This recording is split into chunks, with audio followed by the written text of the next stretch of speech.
Welcome back, everybody. I hope you're doing well. Today I'm going to share my thoughts on a relatively new perfume.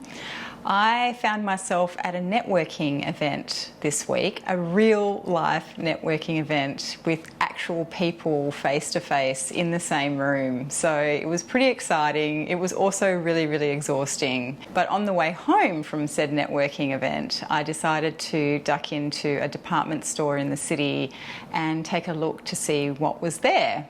I had a really great sales assistant and she took me through all the stuff that they had in that was new, and then she gave me a couple of samples to go home with. One of said newbies was Musc Noir Rose by Narciso Rodriguez, which is this one here, and that is the one that I'm going to be talking about today, as you have most likely gathered by now. I didn't realise there had been a new release from this house again already, because I think it was last year that the Musc Noir was released, or was that the year before? I can't quite remember, but the nose behind this one is Sonia Constant. And I think it was released this year, but I don't know what month. I think I've been a little bit out of touch since the beginning of February. And anyway, if you're new here, then welcome. Thank you so much for clicking on this video. My name is Cherie and I talk mostly about fragrances on this channel.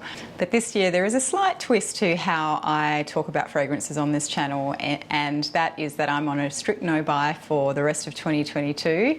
So I'm mostly rediscovering what I currently have and forming some really solid thoughts around the perfumes I already have in my wardrobe, and occasionally trying something new on the side. So I have the little sample here. I've already spritzed it on this hand a little while ago, and I'll just spritz it on my arm, which is clean, to just refamiliarize myself with how it opens.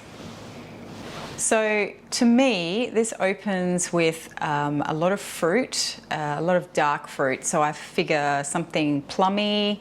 I don't think it's blackcurrant or anything, but I could be wrong. But it is very velvety and plush. There is bergamot in here, and I do get that. But the interesting thing about this one, even though it's got bergamot right in the top, and the bergamot provides a bit of brightness to the overall fragrance, particularly in light of those dark fruits, it doesn't make the fragrance bright and sparkly per se. The overall fragrance from the outset is quite punchy, and it doesn't seem particularly citrusy, but I do recognize the smell of bergamot in here. Also, being a Narciso Rodriguez fragrance, there is quite a lot of musk, and you do get that from the very outset as well. The florals are quite heady and dense, and I do get tuberose, which is the new floral that has been added into this one over the previous one, which I confess I have not smelled. Obviously, there's also rose in here, but I don't necessarily detect rose specifically. I am getting more of that tuberose and just a lot of florals in general. I think there might be other florals in here as well. So the florals are quite a big component of this fragrance, and probably more so than other fragrances from this house that I've tried in the past. Although granted, it has been a while since I've really paid much attention to this house.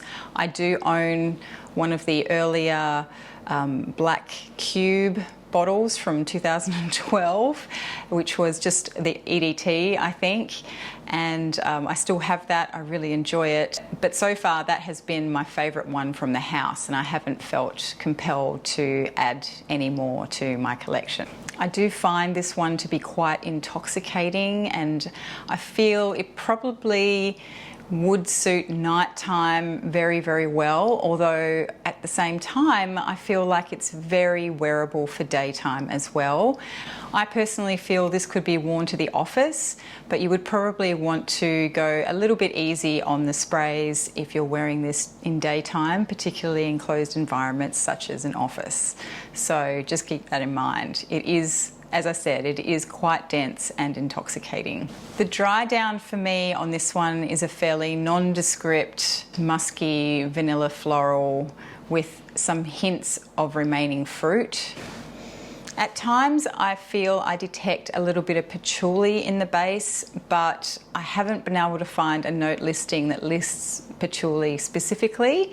That doesn't mean it's not in there. It's okay. I do feel like it could be a little bit headache inducing if you have 1 or 2 spritzes too much. And of course, the Narciso musks don't agree with everybody. I have seen people talk about Narciso fragrances saying things like they're a synthetic screechy mess, which I think is a little bit harsh. Narciso is really well known for their musks, and I do feel like they do musk very well. I have tried fragrances that have very screechy, sour, sharp musks, and I don't feel that Narciso musks lean in that direction.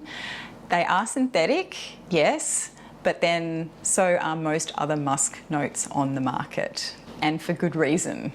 I think these fragrances in general from this house are very soft and puffy, as you want your musks to be. They're kind of enveloping and create a wonderful cloud around you. But in saying that, I do feel like this particular fragrance is less musky than some of its predecessors. So it's fair to say that I still prefer the original Black Cube to this new fruity floral version.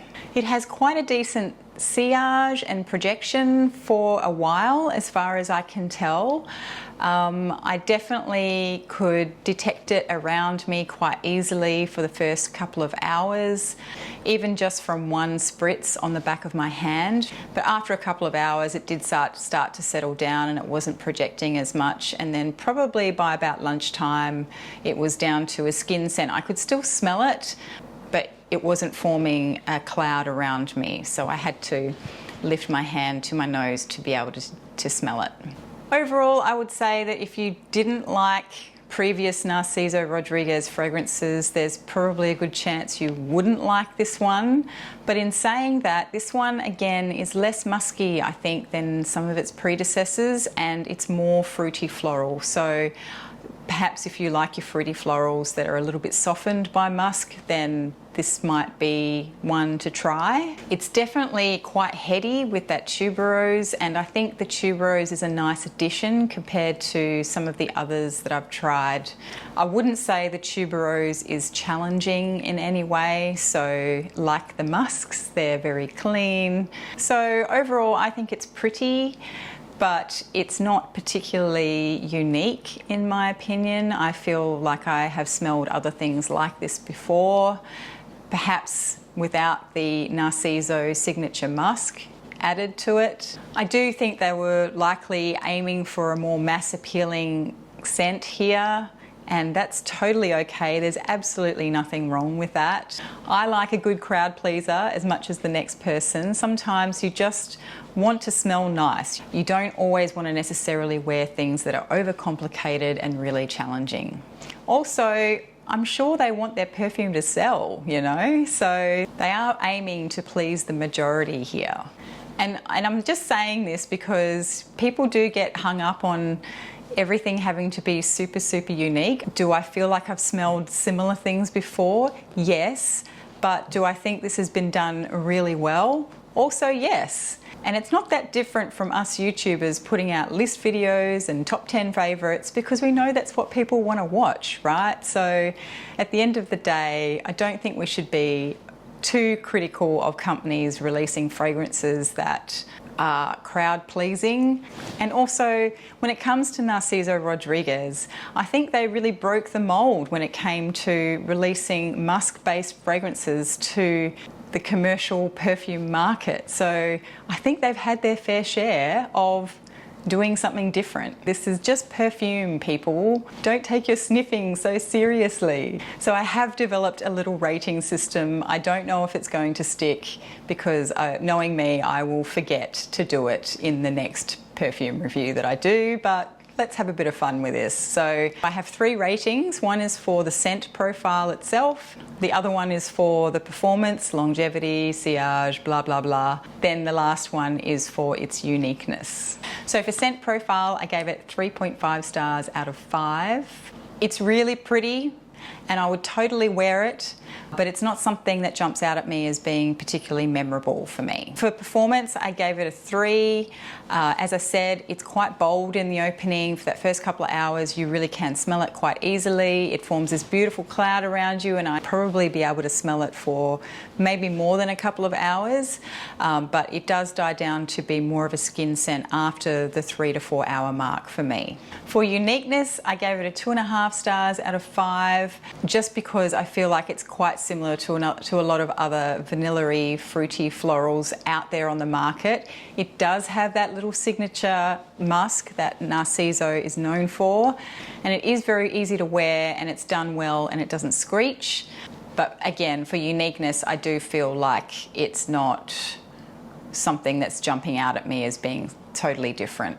So they were my thoughts on the new Narciso Rodriguez. Let me know if you've tried it and what you thought of it. Again, I didn't dislike it. I think it's a really pretty perfume, and I think it's also really intoxicating and would work beautifully in the night time, particularly if you are out on a first date and you're trying to impress somebody or just smell nice. It would work beautifully for that.